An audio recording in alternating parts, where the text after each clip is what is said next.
الحمدللہ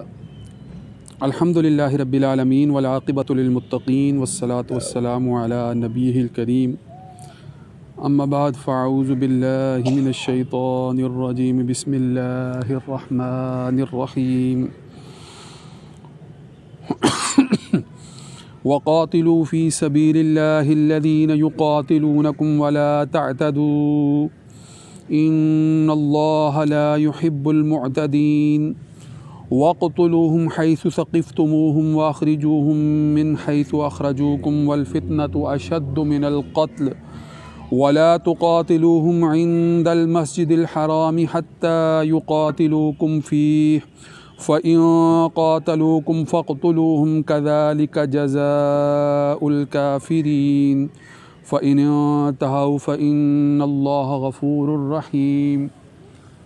وقال اللہ تبارک و تعالی ان اللہ وملائکتہ یصلون علی النبی یا ایہا الذین آمنوا صلوا علیہ وسلموا تسلیما اللہم صل علی سیدنا ومولانا محمد وعلی آل واصحاب سیدنا ومولانا محمد وبارک وسلم علیہ۔ سامعین مکرم، جہاد کے موضوع پر بہت سی گفتگو جو ہے وہ پچھلی نشستوں میں ہو چکی ہے، اور آج کی گفتگو بھی اسی تسلسل میں ہے، اور بڑا ہی اہم پہلو ہے جس کو میں آپ کے سامنے رکھنا چاہتا ہوں، موجودہ حالات کے تناظر میں بھی اور جہاد کے مفہوم کو سمجھنے کے حوالے سے بھی، اور اس حوالے سے بھی کہ جنگ اور جہاد میں فرق کیا ہے یہ بھی سمجھنا ہمارے لیے بڑا ضروری ہے۔ یقیناً ایمان والے اللہ کی راہ میں لڑتے ہیں، یعنی وہ لوگ جو ایمان والے ہیں، یقاتلون فی سبیل اللہ، وہ اللہ کی راہ میں لڑتے ہیں، اور والذین کفروا یقاتلون فی سبیل الطاغوت، اور وہ لوگ جو شیطان کے پیروکار ہیں وہ شیطان کے رستے پر لڑتے ہیں۔